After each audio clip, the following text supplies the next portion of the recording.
please feel free to pop a message in the chat and Megan will respond to you. Or myself or John, who are going to be speaking today, will respond after. So welcome everybody to our data protection strategy webinar. My name's Jack. I'm the pre-sales manager at Cascade, and I'm joined by John May, who's going to introduce himself now. Hiya, I'm John. I do a lot of the pre-sale stuff and around Cascade as well. Talked himself down. John's one of our technical architects, so he's involved with everything from backup, on-premise hardware, cloud migrations, everything. And my role as pre-sales manager is look after our team of architects and lean on them when I get stuck because they know everything that I don't, which is great. So we're going to get started. The security challenges today, they're a lot different than they were even a few years ago. So it tends to be threat actors these days. Maybe a few years ago, they might buy a script online and they would run a script for a key vulnerability. They would be scanning computers across the entire internet to try and break into them. They're a lot more targeted now. Unfortunately, as good as AI is, it's also opened up the door for threat actors to have access to those tools as well. So they're a lot more specific around the targets that they're going after. We've all seen headlines, all the M&S stories, Jaguar Land Rover, all those sort of things. They understand how businesses work now. For quite a long time now, they've been running as a business where attackers can create ransomware and people will go out and buy access to it and essentially become affiliates. Their job is to just break into systems. Whereas before it was just lone wolf, people kind of going off on their own and trying to break in, which brings a lot of stress because these people are professionals. Their day job essentially is trying to get access to your data, hold it for ransom, exfiltrate it, which is not very fun. So hopefully this strategy webinar is going to be around addressing all of those sort of threats. And a big problem for us these days, Cascade as an MSP, our customers, all their data used to be in one place. It was quite easy to imagine securing all that data. Essentially, you had your server room, you had a nice firewall on it, you shove a load of antivirus everywhere, and you were done at that point. Now data is everywhere. So you've got 365, you've got potentially some workloads running up in the cloud, you've got applications that have been replaced, historically were on-premise, and now maybe you've swapped to Sage cloud platforms, for example. All of that brings new doors for attackers to get into, and potentially with less visibility. As everyone's kind of sick of the amount of admin panels that you've got to look after these days, and trying to keep track of where your data lives, and the risk that brings is become an even bigger problem. And the last point we've got here is because of all the scattered data, you've probably got a lot of tools. If you haven't, you might be looking at them. That's probably why you're on this sort of webinar.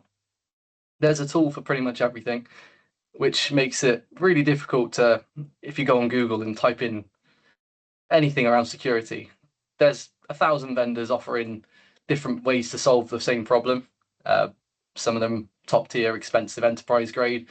Some of them look like they've been made in a weekend. So this is all around trying to be the conductor of your security and your data. So putting the right tools in place, making sure you know how to use them, how to monitor them, maybe leaning on managed service providers like ourselves, where we look after these platforms for customers, or completely outsourcing IT, which some customers choose to do. So a lot of things to think about there. This is all where do you start, essentially? We at Cascade, we've kind of based our whole portfolio around something called the NCSC 10 steps. This is we're not going to go into it in depth on this webinar, but this is a really nice framework that the UK government has put out, which is a rare thing to say. The government did something good here. This is 10 steps, which is essentially a practical framework of 10 key areas that organizations should look to address. That helps you build strong, proportionate approach to cybersecurity. It kind of breaks it down into different segments. So rather than it being, you sit down in a board meeting and you've got panic because you've got data everywhere. This kind of gives you a roadmap of, as a business, you kind of sit down, you can agree what are your key areas to prioritize. It helps with budgeting because everything costs money, unfortunately. It helps you plan what that journey would look like. This is something that we do with our customers as well in sort of workshops where we'll sit down, we can go through the NCSE 10 steps and kind of map it to solutions that you've got in place, or maybe highlight gaps that you've got, anything from, backup, recovery, all that sort of thing, which we'll be going into in this. So, essentials of data protection. For us, there's a few key areas which we think are the sort of fundamentals, and they're also some of the quickest wins that you can get as well. So often it was seen as, if you've got a backup in place, you're kind of safe. People always had that assumption that if the worst were to happen, someone encrypted or deleted some files or something like that, you could just recover them. But as you are probably all aware, that comes with downtime. It also comes with the risk of potentially restoring back files that have already been encrypted, or even a complete virtual machine. You might revert it back to before it got attacked, and it might still have the underlying threat still on there, and you can recover it back, and it's just lying dormant, and it might spring back up again, which is a massive pain. I've had to deal with that before as well.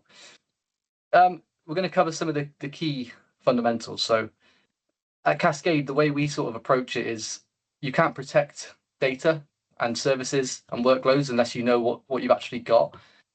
So it starts off with us as creating a service catalog. And this is as basic as getting some key stakeholders from the business to sit down and literally just tell you what services IT provides. And this can be external. So it might be a web service that maybe a client portal, for example, that you've got, or it could be internal tools that IT provide. You'll be surprised the amount of times where we've seen IT teams that have kind of been replaced over the years. When you inherit an environment of hundreds of VMs potentially, there's sometimes a lot of services that you don't know you're providing. Or when we ask, this is an internal tool, who is the owner of it? Who's the key stakeholder in the business?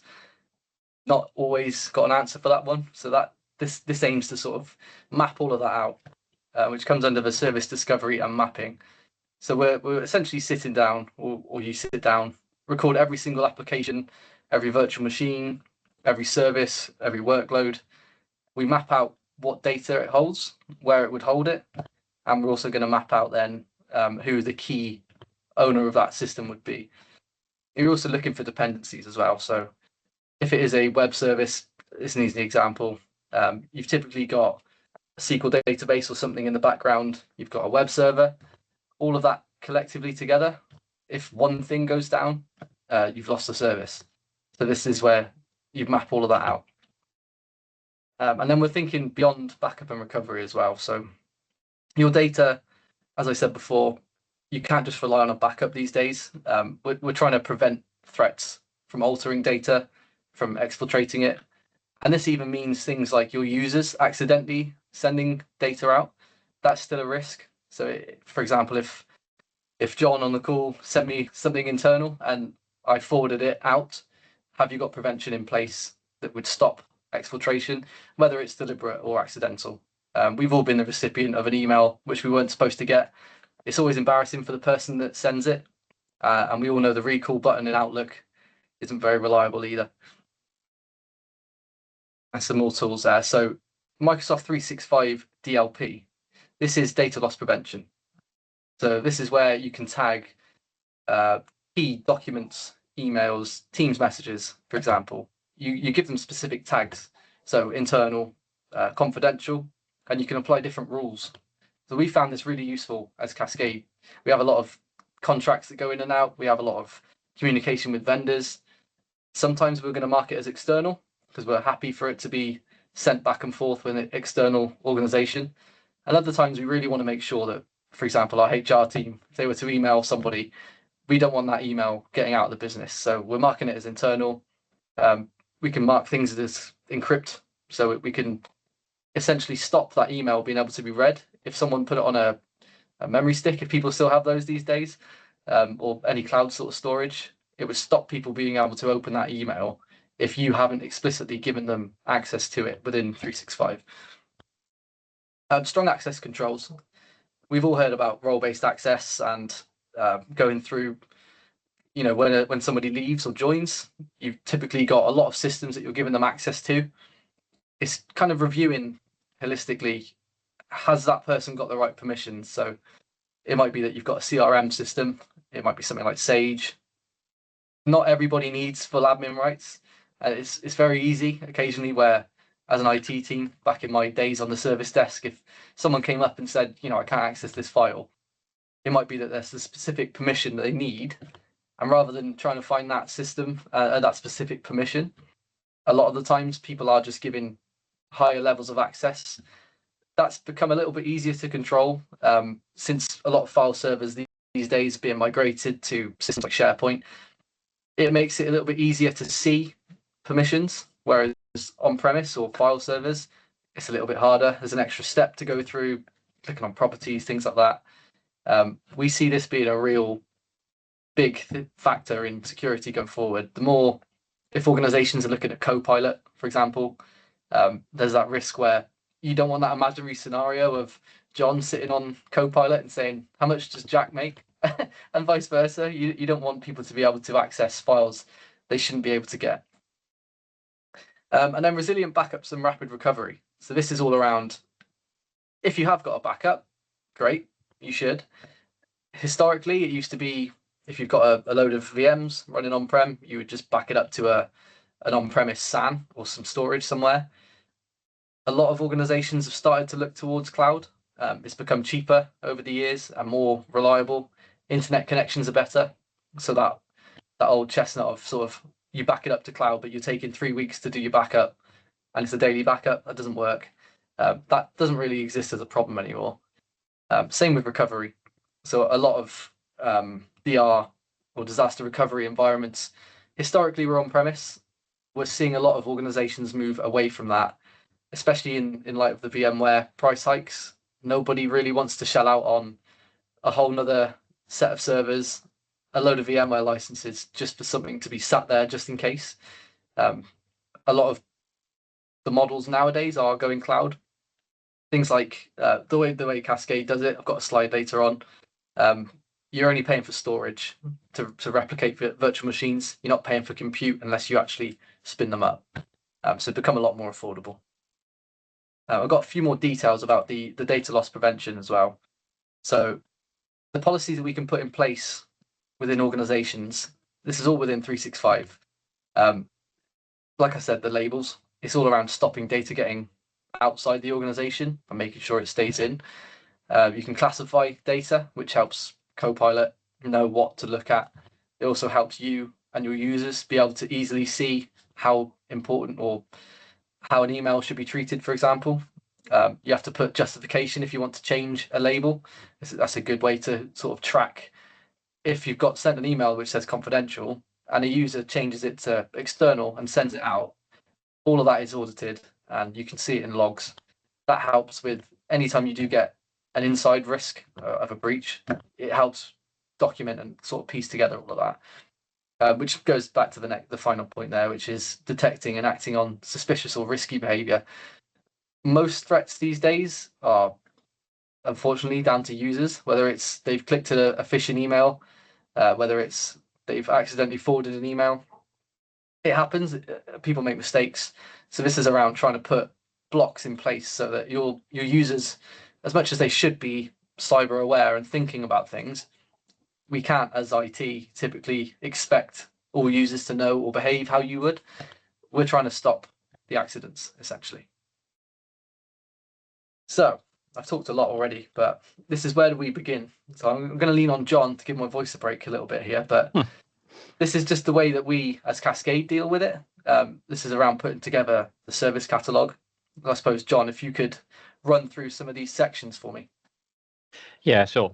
So we mentioned about having the service catalog and really finding out kind of where that stands. Now, that kind of ties in with your business continuity plan, and it really helps you sort of create that single source of truth. So, should a service go down at 3 o'clock in the morning and you need a permission group to actually say, right, okay, we need to fail this over, we need to go back and actually do a restore on it, then you know who you're actually talking about. And that's why we really talk about that aspect of it. It really does show if there are any externals, and we say about having the service that each service provides. So who is that actually service providing, and is it necessary that during at 3 o'clock in the morning, is that a service actually required, or does it need to wait till the morning? Or, what is the urgency of that? Is it business stopping? Is it just service affecting? However, what is that sort of scale of actually that sort of return to operation needs to actually be done at? Whether that goes alongside whether it's a DR based response, or a restoring from backup response, or even just an instant DLP sort of response to actually stop an actor getting into the system immediately. So supports the data protection. So very much a case of how those links to those services tie in together, and how actually what sort of data is actually tied into each other, and where those links are actually sort of forged within the system, within the services, to really gauge and access those informations. And I say mentioned about the plans to prioritize. So if you've got an entire solution going up, what order of these servers, any sort of underlying resources, need to be restarted or restored in what order? You can't necessarily boot up a web server or web front end based system if the actual underlying database or application server in the background isn't actually running. You need to make sure that order is done correctly, because sometimes if in quite critical systems, the front end system obviously simply won't work if it's done before the other underlying resources are done in the background. Keeps compliance simple. By making sure that you actually know who and what and where and everything is identified within there, it allows you to make sure that you haven't got any gaps, you haven't got any security gaps in there, meaning that when you do come to audits and compliance issues, or even Data Protection Act, that side of things, that you aren't actually sort of leaving any major holes within your solution there. It just gives you that rounded, it really gives you that rounded sort of view of everything you've actually got. Yeah, perfect. Thank you. Yeah, I don't know of the organizations and people that have joined, how many of you have either already got Cyber Essentials, or you might be looking to achieve it, or ISO 27001, that sort of thing. This is a core component of most of those certifications, where you know what data you've got, you know what systems you've got. Cyber Essentials is really helpful to even have a catalog of services that you as IT use, or that different SaaS platforms, whether you've got a remote management tool, who's got access to that, is MFA enabled, all that sort of thing can all come collectively into a service catalog. That really helps when you sit down with non-IT stakeholders. It helps to show them, this is our risk, this is how widespread our business is now. It's not just sat in a server room anymore, unfortunately. Really need to understand the sort of overall cost of actually what it is affecting to the business as well, and it could really help to sort of isolate and prioritize where those key risks are and where they are to the business. As I say, there's no point restoring a small application that people use on a monthly or bi-monthly basis, when other systems that are actually sort of costing your business money immediately have actually sort of been left to the back end of the system. Yeah, and we're going to go into the sort of differences between backup and disaster recovery for anybody that's not sort of all over that, because it does change a lot. There's a lot of misconceptions around both, but first we're just going to touch on the sort of, I'd say it is the fundamental part. There's a lot of, like I said, data everywhere, but the way your users are interacting with it is typically from their endpoint, so their laptop. Maybe they've got a virtual desktop. Protecting your endpoints is historically been, shy away from Microsoft and go and get a third-party AV solution. Microsoft have really caught up now, so there might already be some people on the call that are using their sort of Defender for endpoint licensing. It's very good now. It's up there with Gartner at the top right. We typically use Bitdefender for our clients at the moment. There's a huge array of different platforms you can get, but some of the sort of core components are, have you got BitLocker enabled? Whether it's a Mac or a Mac OS, they've got their own equivalent of it. Control and access, so don't give everybody a local administrator. Typically, when we onboard a client for a fully managed IT support with us, they've normally got a lot of local administrators, so we're going through making sure that if somebody were to have previously had that, taking that off. If they do actually need local administrator access, there's platforms that Microsoft have produced, a platform called LAPS, which is LAPS. That essentially is your local administrator account, but cycling the password. So every time you want access, it's a unique password at that time, and only an administrator on your domain can generate that. Managing your patching. Microsoft push out a lot of patches. Sometimes they break machines, as we all know, especially on servers. But typically, we're finding a lot of customers that we are engaging with. They've typically got one server at least where it's the server that you don't touch. No one goes near it because it's maybe it's old. It's planned to be upgraded one day, but it's not quite on the cusp of doing it. It's probably out of support. Most companies have got one thing that's running server 2008. Sometimes you can't avoid it, especially in industries like manufacturing, for example. There's a lot of legacy platforms out there that you can't put them on server 2025. So it's trying to understand that risk, limiting it. So whether that's segmenting the network so that nobody else, no other servers can communicate with it. So if somebody did get onto it, they can't use that as a sort of platform to then spring an attack and move throughout your network laterally. Applications as well. Typically, most breaches, like I said, it's a user clicking on a phishing email, things like that. Applications that they are, once they get onto a machine, whether that's they get your 365 credentials or they manage to get something physically on your machine, like a virus or something like that, they are trying to look for exploits. The more applications you've got, the bigger that risk is. Some of the big ones to look out for, Zoom. Zoom is always having CVEs, which are essentially how they score threats for different MITRE ATT&CK frameworks and things like that. The higher the score, the worse the threat is, really. Anything above a 7 is typically considered very high or critical. That's what Cyber Essentials would look for. If you've got anything below a 7, they're not really bothered. 7 and above, you have to patch it to pass. We believe, and I personally believe, passing Cyber Essentials, it might just be one day of the year, but you want to continue that throughout the year. You don't want to have 2 weeks before you renew where everyone's panicking to go and fix things. Having something in place that can patch applications and OS patches and enforcing reboots, as much as your users probably don't enjoy it. Everyone's got that one user that if they could, they would just never shut down their machines. It is important. Microsoft, as much as they are annoying by pushing out patches all the time, they're normally fixing problems that they've created themselves. Other applications, Google Chrome, that is always being exploited, especially the way that it interacts with the web.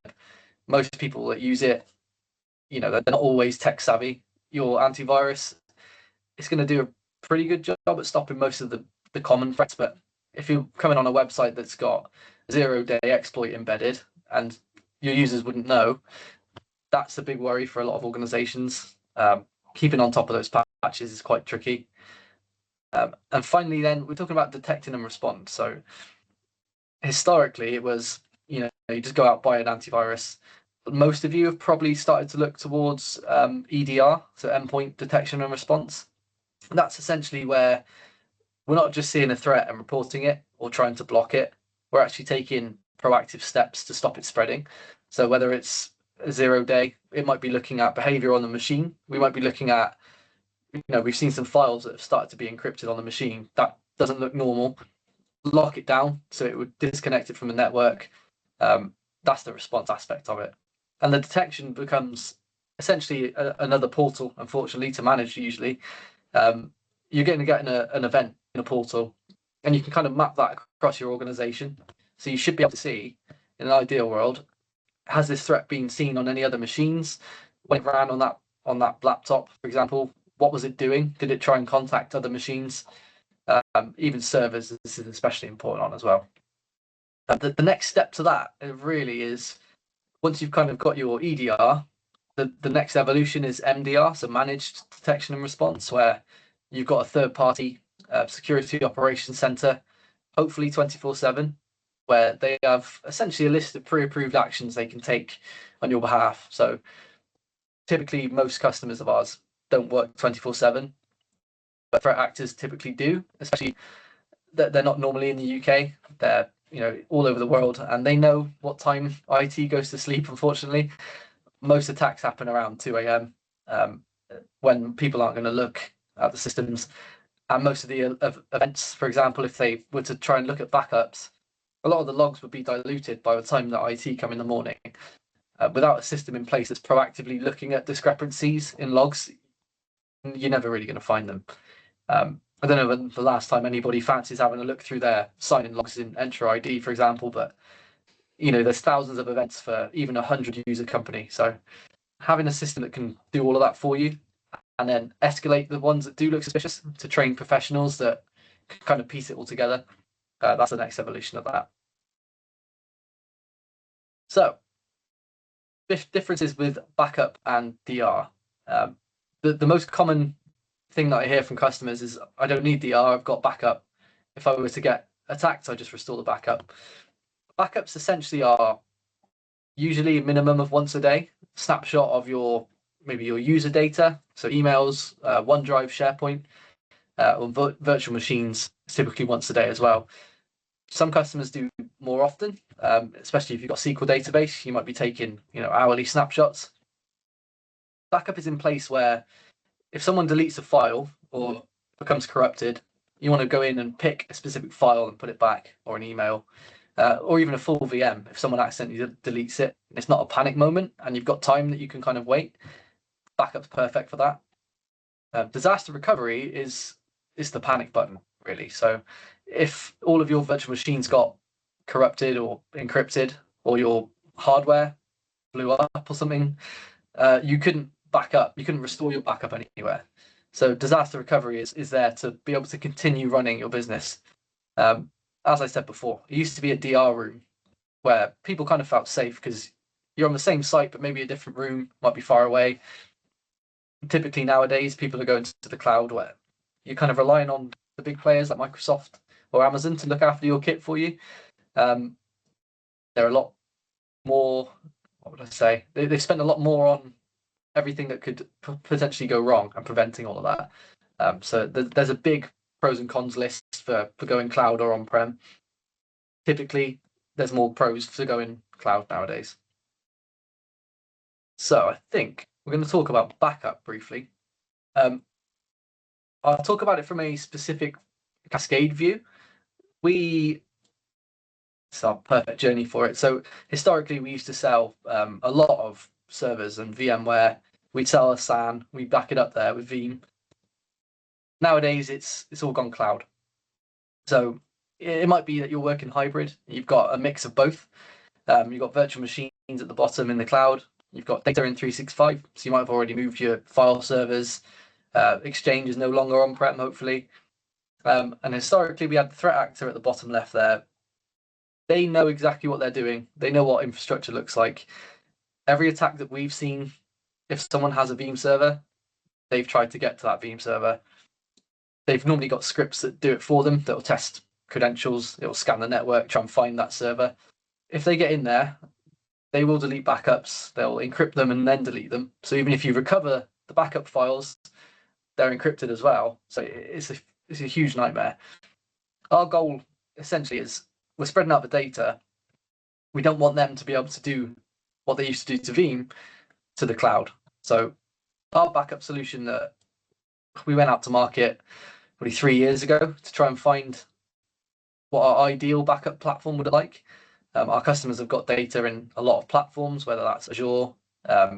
Some customers have got Google Workspace sort of stuff, on-premise, Azure workloads, 365.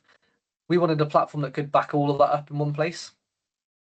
So we've got Cascade Backup, which is a platform based on Druva.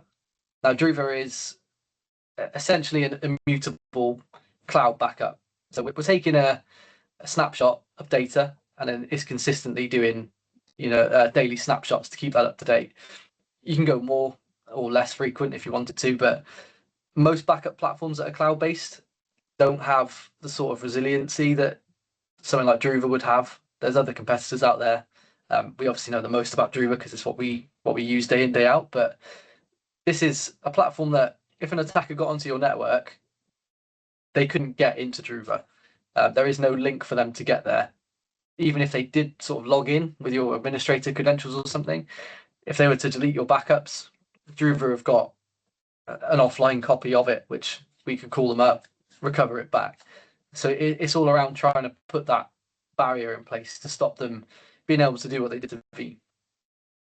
We've also got different features that having it in the cloud, where you've got a lot of processing power, can unlock. So things like we've got a feature called curated recovery. If somebody were to encrypt a file server, not every single file is going to be encrypted at the same time. We want essentially to be able to recover that VM without any encrypted data on it. But some of it might have been damaged a month ago, some of it might have been damaged yesterday. We want one button that could just look through all those files, file by file, find all the clean copies of it, and find the latest version of that, and piece it all together in one click. And this is the sort of thing that Druva lets us do. John, anything else you wanted to add before we go to the demo? Yeah, no, I think you pretty much covered it. I mean, I think Druva's been it's very much the sort of next generation. It's that sort of one of the first major players to really go into the cloud and really build it out from that. And because it's all completely based from the servlet and from the cloud point of view, there is no platform for a bad actor to get onto. It's not like Veeam or traditional based or server based backups where they could go on there and then they could start expanding out. There is no data, there is no platform for them to be able to get on there and sort of base their attack on for the rest of the environment. So it really allows them to go forward. It also allows them to do a lot more security based solutions around that and around the 365 environment as well, which is all tied into sort of I hate to use the phrase single pane of glass, but it's all one platform to kind of show it through everything. So it's all really good. It's the less portals that you can have in your life, the better, really. Massively. It's all powered by AWS. You can now choose to have data in Azure as well. So most of our customers are Azure customers. So having that data backed up in a different cloud provider, it's not a requirement, but it kind of adds that extra comfort blanket. So if anything did happen to Microsoft, obviously it would be a huge global story if it did, but you've got sat in another platform, which hopefully wouldn't be affected by the same sort of outages. So, John, do we want to jump to the demo for me? Yeah, let's see. Let's share my screen. So what John's going to do, we've got our demo platform in Druva. So we're backing up some virtual machines. We're also backing up some 365 data. So Debbie Kelly is our chosen person. Now, what she's essentially done is ignored a load of emails from a bloke called Fred. Fred has come to us and complained because Debbie hasn't been replying to him. She's just been deleting all the emails. So what we're going to demonstrate is how we would then go into Debbie's inbox, find all of those emails that she's deleted, and get Fred out of his tricky situation that Debbie is putting in. Okay. So I'm inside Debbie's profile here. So quite simply going to be, and this is how simple a lot of the 365 environments are. Druva, I think, is probably one of the best ones out there, if not the best in our opinion. But then, so we'll go into there, just like that. And we can see basically we've got our environments now within the middle here. You can see just how many snapshots of data you can go back to, and we've got everything back to sort of 2023. So choosing that, we'll go in for let's go for August 30th. We'll just choose that. What was it? Fred we were looking for, wasn't it? Fred, we're looking for Fred. Let's have a look at Fred. You can see, there we go, some actions from Fred. Now, with a lot of these environments, and especially with 365-based solutions, you can just do several things in terms of getting hold of these. So we can restore them. So let's do restore. Now we've got a choice. We can either send it back to the same user account or through another user account should actually need to be able to restore it back to that. So do next. And then we got a couple of options. Either in place restore, so it places the existing data from where it came from and actually any emails that are in there. If you check that, then effectively it's only going to restore ones that don't exist in the inbox. So if the email's already hasn't been deleted, it won't replace it. The other option, which generally we recommend anyway for extra safety, is just restoring a copy. Now, restoring a copy basically drops in a new folder underneath the inbox of the user and then basically lists it as backup or restoring effectively, and then it will restore back that email back to there. Awesome. The other way of doing this as well, if I just select an email, is also you can also download emails to individual archives or a PST box for external and sending off via be sent back down directly that way. So it's quite a nice, easy way of doing it. There is a feature within Druva as well, which is actually called federated search, which sort of comes in line with a few other things. But what it allows you to do is, at this point, I've gone into Debbie's account and actually searching and restoring an individual email. Federated search actually allows you to search across all users within the 365 tenant. So if you're looking for a specific file or folder that's maybe either needs to be quarantined, for example, we have had an example from a school where they actually had a computer game being played from an Excel file, and they just couldn't get it off the system, their entire network. So what they ended up doing was using federated search and searched for all copies of that data across their entire school and pulled them all out and just quarantined them all, and then sat back and waited for the kids to come back and asked them to be restored, which was quite an interesting and slightly individual use case, but hey, needs must. Awesome. Yeah, I think a big part of that is if you've got the right to be forgotten laws that have come in, GDPR. It helps with if you get anybody putting those requests in to data protection officers, having those tools in place where you can search somebody's name and across all of your data and find out where you've got copies of it. Because it's not just deleting live copies; you're meant to delete it from backups as well. This enables you to do that, which historically has always been a nightmare with backups. If you were backing up to Veeam, or God forbid to tapes or something like that, nobody was going to go and plug all the tapes in and go and search for an email to delete. It's a lot easier now. It's in the cloud. John, I think you're going to show us. Yeah, I was going to say, in terms of because this is a 365 environment, obviously restoring data-wise, in terms of restoring OneDrive files, they're all linked these days in terms of that, and obviously SharePoint, some things, all very, very similar to restoring those sorts of features. But they use a consistent approach across Druva for that. Yeah. In terms of VMs, so I've already gone into the special VM itself in terms of restore. Now, there's obviously with VMs there and infrastructure. This is actually a VMware VM. So obviously you can restore it back on the VMDK, or we can go for files and folders. So disk, again, restoring. We're just selecting down, and then eventually where we want to send it, how we want to do it, and where we're going to actually restore that disk to.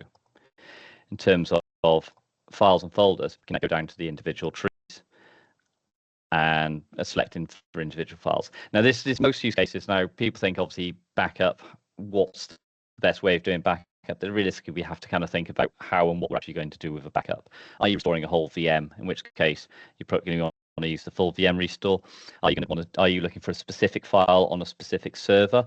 Now, this tends to be application based. So if something's actually been corrupted and you know where that file is, then you use the file and folder restore. Or if you're actually going to be doing a file based, or if you've got a file server, there's an additional agent which you can put onto file servers, which actually then indexes files and allows you to search for that individual file, such as a Word document or Excel file.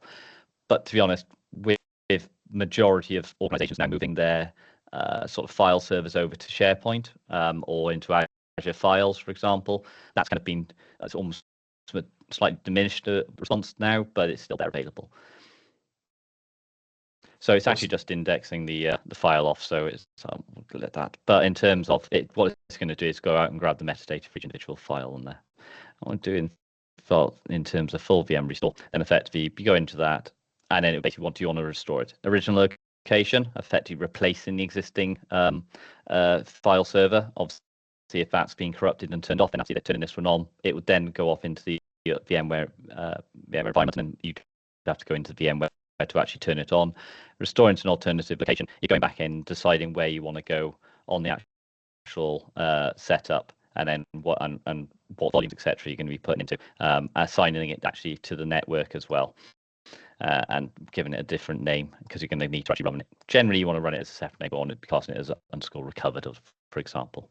Yeah, perfect sort of real world example for this would be, like I said before, if your VMware kit did get corrupted, or for some reason you had to wipe it and kind of rebuild it from scratch, restoring the full VM to new location, you'd put the Druva components in there, which would allow Druva to restore into it, and that's essentially it. You could just fully restore all of your virtual machines straight back into a new environment. Obviously, that's where the difference with DR would come in. So I'll take back over, John. Yep, no problem. I get Teams to load. If anyone has any questions, please drop them into the chat. Straight back to the start. I won't repeat everything, I promise. So we've seen how backup would come in. So disaster recovery is, like I said, it's those tiny moments where you might maybe don't have time to restore backups, even if you're on-prem or cloud. Restoring a backup is typically a slow process. Disaster recovery is essentially meant to be, you press a button. How quickly can your business keep running? The way that we've done it traditionally is it's always been on-prem. As I said, VMware has kindly pumped all the costs up because of Broadcom, so nobody really wants to do that anymore.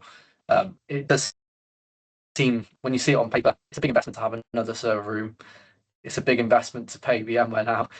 Not many people want to do that. So we went out to market and we've looked at alternatives. There's lots in place, like 1111, which used to be Island. They were kind of the first to start doing this, where you typically would have Veeam replicate up to Island. Again, they are built on VMware, so their prices unfortunately went up as well. So we looked, because we're Microsoft everything really, we use Azure Site Recovery. So our service wrap around it is called Cascade Recover, but essentially this applies to any sort of cloud DR platform. We would have used the service catalog, which we would have made at the first step to identify, what's the most important sort of workloads that you offer. What sort of resources are they? Are they all on-prem? Are they, some of them might be virtual machines in Azure, for example? We need to decide how quickly we need to get them back online. So that's your recovery time objective, RTO. How long could your business go without that machine, essentially? The way we typically phrase it is, if this machine was offline for, how long would it need to be offline for you to go out of business? Once you kind of identify that's obviously the scary number you don't want to get anywhere near. That might be a week, it might be a day, depending on what that virtual machine does. You don't want to get anywhere near that. You want to try and get it as small as possible. And then the next one would be recovery point objective, so RPO. That is, how much data loss could you afford to lose? So whether that's a SQL server, could you afford an hour of data loss or 5 minutes of data loss? All that kind of plays into that service catalog and directs your choice around what solution you pick. Typically, most cloud platforms nowadays, you're looking at recovery point objective of about 5 minutes, depending on how many VMs you've got and how fast your internet connection is. 5 minutes is pretty good. You can go up to 10 minutes during peak times, but it'll, once it catches back up again, settle around 2 to 5 minutes. And then how would you recover in the event of a disaster? So I've got a handy slide which shows you how the Azure version of it works, but again, it's similar to any other cloud platform. You're typically replicating to Azure, and this is where the big difference with backup would come in. Backup is doing that daily snapshot, normally at night when nobody's on it. This is kind of a, throughout the day, it's a constant drip feed of data. So you've always got an up-to-date version of that machine. So replicating all that up to Azure, you've prioritized then which machines are the most important. Like John said earlier, if you've got an application that needs, maybe you've got an application server, a database that backs it, you need to decide what order they boot up in. All of that is kind of mapped out at this stage. You could have your priority 1 machines, priority 2, and obviously Azure would then try and spin up the priority 1 first, and it will do it in order for you. And then you've had a terrible disaster and you need to fail over. So in the case of Azure, there's one button that you click once everything's configured. You click on failover, all those machines will spin up in the cloud. There's already a site-to-site VPN. That's how it's replicating. Your users can then continue to use the services from Azure. And once you've resolved the disaster, hopefully, whether that's a power cut, depending on how long it is, typically you wouldn't use DR for a power cut unless it's a long-term sort of plan, maybe a week. Once you're back and working again, you would fail back to on-prem.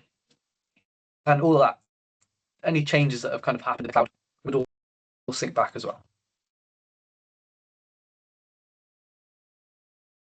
John, do you want to talk us through Cascade Recover, just really like as a service wrap, how we sort of run it? Again, this applies to everybody. I'm not trying to be too salesy, but this is kind of a managed offering of a recovery service. Yeah, so we don't act as the, how do we describe it? I suppose it's the warm blanket around the actual DR service. So there to sort of support you and help you actually manage and sort of create these the DR plans in the first place. Now, obviously, deciding what you put up there, how it's going to be run, and putting it through there kind of goes in line with the service continuity, the service discovery plan, and what happens there. How we support it, so we are available on there. So basically, should a DR system happen, as long as we kind of know who needs to be contacted, then we can be there to help you out with actually sort of getting things up and running and actually getting things into the cloud and making sure it's all working for you. Obviously, there's various different sort of connection choices on how you access stuff. So with ASR, obviously, you can run it back with like VPNs back to your actual main sites or for accessing applications. But there's also options to use and have stuff like AVD, Azure Virtual Desktop, running in the cloud. So actually, rather than users connecting up and accessing an application through that, you may ask them to connect onto the sort of remote desktop effectively and actually access applications and stuff through that way. So they're kind of put there as well. Now, obviously, we offer up to 2 DRs at tests a year. Now, effectively, you're not actually paying for any actual sort of compute or resources whilst it's not being run. However, when you do a DR test, obviously you can invoke that. Now, the funny thing is that when you actually invoke a DR test, you're talking like under an hour to actually sort of turn things on, prove it's running, turn things off again. And actually the cost of that can be anywhere from, well, we've seen it as low as 72 pence to run it for an hour, up to probably maybe 50, £100 maximum to run it for the hour, depending on the size and the environment and how many VMs they're actually restoring. So that works that way. We also then, monitor and there for any remediation of any faults or any problems there, and it's also that extra sort of hand to hold to happen or to be held, and someone to rely on and give you that extra support. Because to be honest, when the worst happens and you do need to invoke DR, it's always good to have that level of support there. It's always a very fraught moment for any IT team and for any business. So yeah, there's a lot of pressure suddenly appears on a lot of shoulders very quickly, and that's why it's best to be prepared and also have that extra level of support behind you. Yeah, awesome. Thank you, John. I think that's kind of all we wanted to. That's the main things we wanted to cover today. One thing we were going to offer is if anybody has any sort of in-depth conversation that they want to go through, we do offer data protection workshops individually, which will be obviously tailored specifically for you, where it's an interactive thing rather than just me and John talking. We learn about your business. We help you put together that service catalog. We can talk everything from what you've got in place at the minute, what other platforms might be a good fit for you, run them through NCSE 10 steps, all that sort of thing. We've got a lovely QR code that Megan has kindly put on the screen for you. I think she might have put it in the chat as well. She hasn't. I will get it. Yeah, there you go. Perfect. I think, unless there's any questions from anybody, if you have any, please feel free to pop them in the chat box. I'm going to presume if it goes quiet, then there's no questions.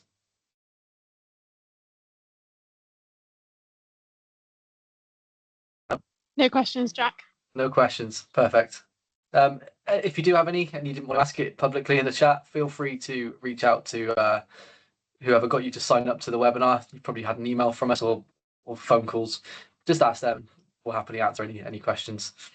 But I think for now, we will give you your time back. Thank you, Stuart. Hope you all enjoyed it. Like I said, any questions, feel free to get in contact. And enjoy the rest of your day.